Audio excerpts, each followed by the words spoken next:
so it is that time of the year again. It's in the month of October and we're all prepping for Halloween. I love October. I love Halloween. And I'm looking a little bit roughed up, you know, because I gotta set myself in the mood for Halloween. I assure you, I'm okay. I didn't get beaten up. Today's video is not about this look. Today's video is about making your own prosthetics. Prosthetics are the most fun things to work with. Now you can not only use prosthetics for wounds, but you can use it for blisters and scales and gunshot looking wounds and scratches and tears and cuts, and so much fun. If you guys want to turn yourself into some character, you can use prosthetics to do horns, ears, spikes, everything and anything is possible. But today I just wanted to show you guys how to do simple ones. It's just the same steps throughout no matter what you want to make. All you gotta do is make the mold. So today I will teach you guys how to make the mold. So this is the mold that I made. This mold is made out of plaster. It's really sturdy.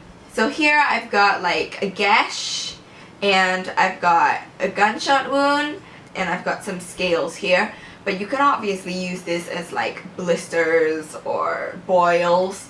And the prosthetic pieces that came out of it look like this. So this is the gash. These are the boils, blisters, scales, whatever. And this is the gunshot wound. So these are just made with liquid latex, and once you make this, you can basically carve anything you want. So if you guys want to learn how to make your own mold, please keep watching. Okay, so just an explanation of all the things that you need. First, you need some clay. These are the classic ones, just plain modeling clay, whatever you have. So I got that. And next you need plaster. This is very, very, very important. This is Pottery plaster. You can get any kind of plaster from any kind of craft store or your DIY stores. And follow the instructions on the back, very important. Next you need a couple of containers. I use this one to mix the plaster. This one is where I put, this one is where I pour the plaster in to make my mold. And you would need a lid that has a flat surface, completely flat, no bumps. And another container to maybe put some water in. And lastly, you need your modeling tools. This is just a plain wooden chopstick that I use to mix the plaster. You can also use floss, because floss makes very, very good details. And toothpicks, it's really, really sharp, so that's very good for details. You can also use tools that I have here that are basically kids modeling clay tools. Like this one with jagged edges are very good to form scratches and stuff like that. So let your imagination go wild.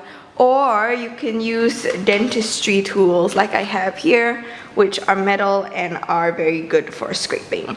So these are the stuff you need to make your very own DIY prosthetic mold. Okay guys, so we're going to start modeling. Well, no, we're not gonna start modeling. We're gonna start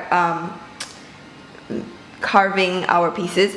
I've got some water in this container here and my modeling clay. So I'm gonna mix a bit of water with it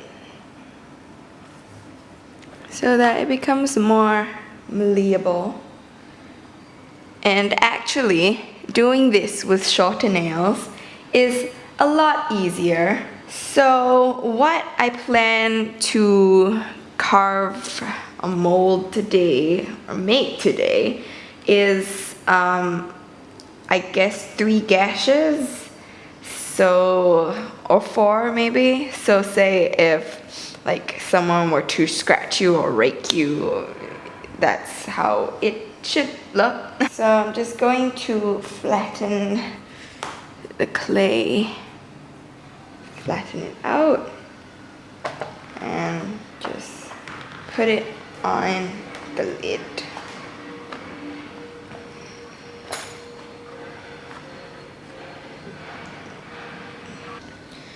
So how this is gonna look is how it's going to look on your skin. Pretend that that is your skin. And of course, it'll be good if you can look at a reference photo of some scratches and deep cuts and stuff like that, so that you can carve it according to your likings. Take as much time as you need to do this to really perfect it. As of now, I'm still not quite happy with it, so I'm gonna keep molding and I'll be back. Okay, so what I did was just brought the middle one out further so it didn't look so neat, if you get what I'm saying. And I used this tool to create scratches and marks around the side so it looks a bit more roughed up. Another good idea is to use a bit of tissue paper to not only dry off some of the water from the clay, but to also give it some texture so it looks like skin. Okay, I'm pretty happy with that. So now we're going to transfer this into this container. Now, of course, you can do more than one piece here. Of course, you can mold it in here, but with the sides, that's a bit hard. So that's why I wanted to do it on the lid. And this is actually the hardest part, to get the thing off the lid.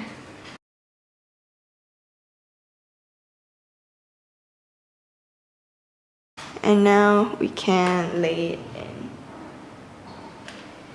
Now we are going to go in with our metal tool and really just press down the sides. And what we don't want to happen now is we don't want that to dry out. So we're just going to cover that with the lid, put it aside. Now we're going to make our plaster. Okay, so now we're making our plaster. This is our plaster mixing container, and we've got our plaster here. So I've got 3/4 cups of plaster there. And now we're going to take 1/2 cup of water. Put it inside our, following the instructions, we're going to sprinkle our plaster into the water.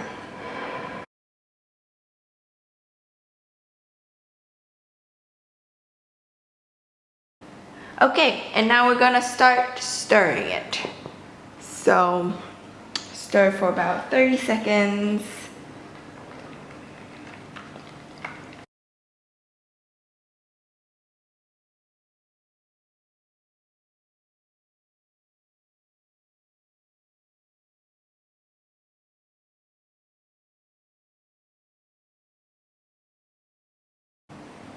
Make sure you pour it on the clay so that it gets all the details.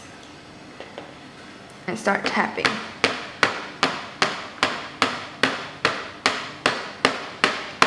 We're tapping to get rid of all the air bubbles. Make sure that all the air bubbles are out.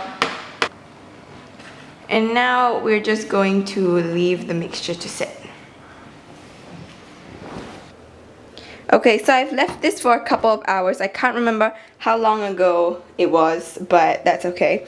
The plaster is hard now.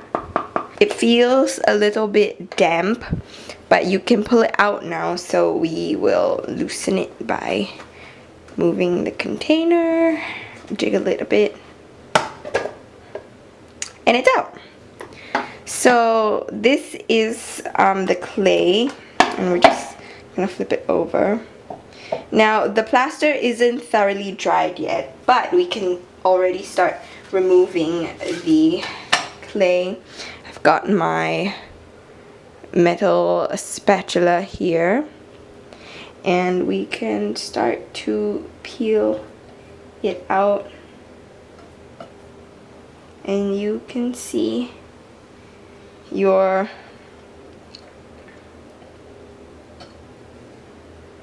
piece inside the plaster. So that's how it's supposed to look. And right now you can wash your mold.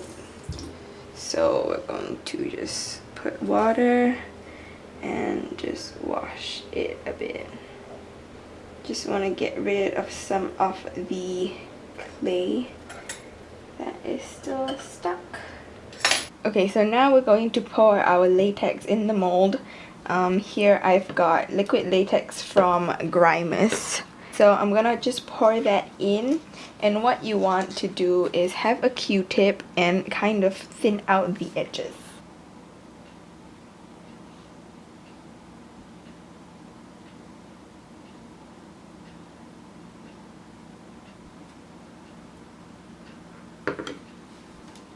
Spread it around.